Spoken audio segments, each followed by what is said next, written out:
The best way to learn writing is through practice. So in this next module, you're going to get some practical experience cutting clutter. I'll put up a sentence, and then I'll have you pause the video and try editing it on your own.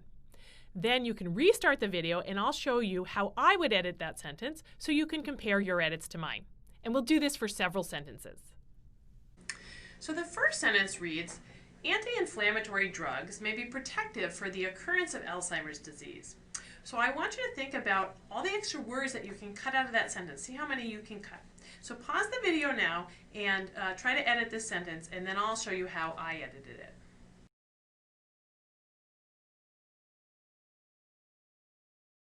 Great, so when I edited this sentence, I read it through and I said anti-inflammatory drugs may be protective for the occurrence of. I found that part to be quite wordy. So rather than be protective for, how about just may protect against?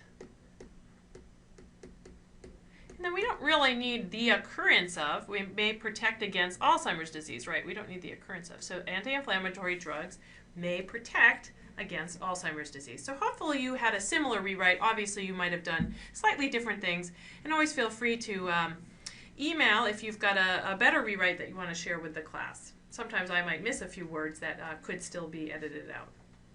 So here's the second example. Clinical seizures have been estimated to occur in 0.5% to 2.3% of the neonatal population. So now pause the video and edit that sentence on your own.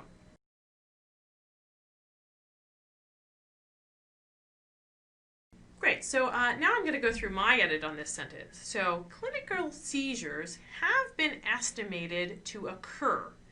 Well, that seems like a lot of extra words. How about we just get rid of the have been estimated to and just say clinical seizures occur. Now some of you may feel like that's being too direct, right? You want to put the hedge word that it's been estimated to be. We don't want to be so direct as to say it occurs. But notice that in the statistics in this sentence, the 0.5% to 2.3%, that's a range. So it's obvious immediately to the reader that you're talking about estimates because you've presented the reader with a range of possible different values. So I think in this case it's okay to just say clinical seizures occur, and then of course we can give the references for those numbers at the end of the sentence. We don't need all this have been estimated to. And then we get to occur in 0.5% to 2.3% of the neonatal population. Now you might have thought, oh, neonatal population, that sounds really important, I better leave it untouched. And in fact, the first time I edited this sentence, I missed this. But what is a neonatal population? So neo means new, nate means born. So this is just a fancy way of saying newborns.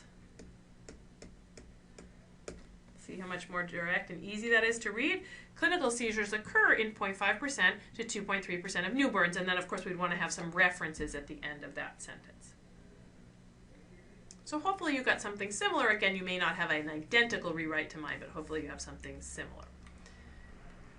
So the next example reads, ultimately P53 guards not only against malignant transformation, but also plays a role in developmental processes as diverse as aging, differentiation, and fertility.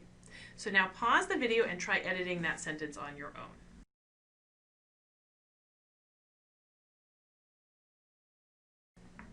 Okay, so now I'm going to go through my edit on this sentence.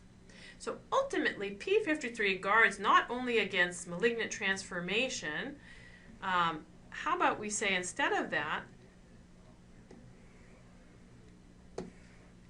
malignant transformation is just talking about cancer. So how about besides preventing, guarding against is just a way to say preventing, besides preventing cancer,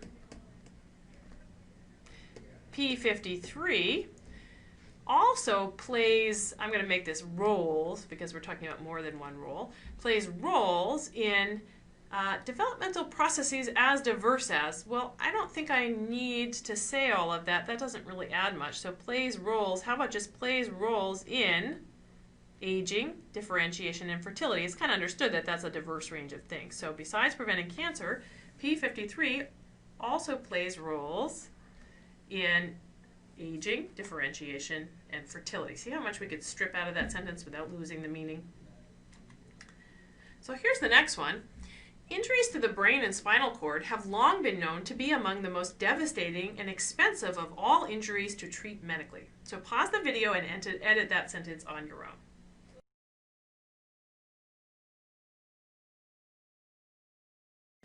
All right, so here's my edit for this sentence. So injuries to the brain and spinal cord have long been known to be. So that's kind of a long way of saying are, they are. Now the fact that it's been known for a long time, again, maybe you're going to put some references to indicate that, but we don't really need a long verb like that. So just injuries to the brain and spinal cord are, and we don't need this to be here, so are among the most devastating and expensive, and then we get this little bit of repetition of all injuries to treat medically. Well, when we're saying they're devastating and expensive, it's kind of assumed that we're talking about their medical treatment, right? So I don't think we need any of this. So we just say, and of course the injuries is repetitive, so we just say injuries to the brain and spinal cord are among the most devastating and expensive, period. You, again, may have slightly different rewrites than this, but hopefully you have something somewhat similar. Here's the next one. An IQ test measures an individual's abilities to perform functions that usually fall in the domains of verbal communication, reasoning, and performance on tasks that represent motor and spatial capabilities. You can hear a lot of extra words in there. So pause the video for a moment and edit that sentence.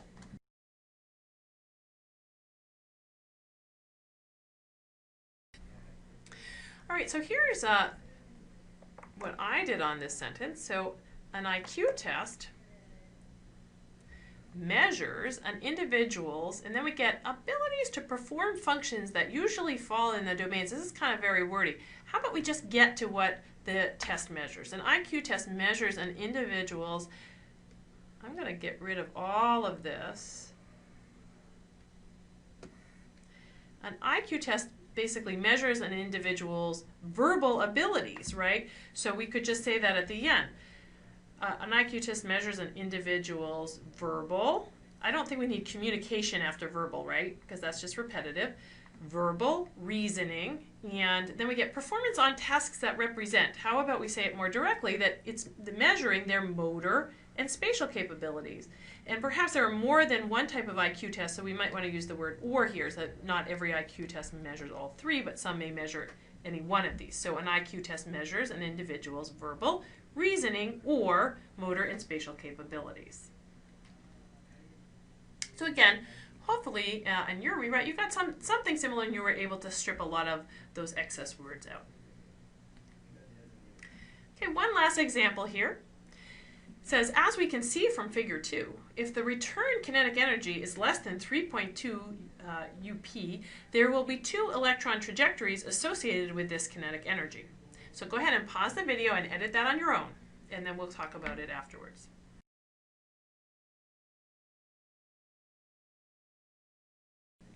So let me show you my edit for this sentence. Again, you might not get exactly the same thing, but hopefully you're cutting a lot of the same words. So as we can see from figure 2, let's just say figure 2 shows.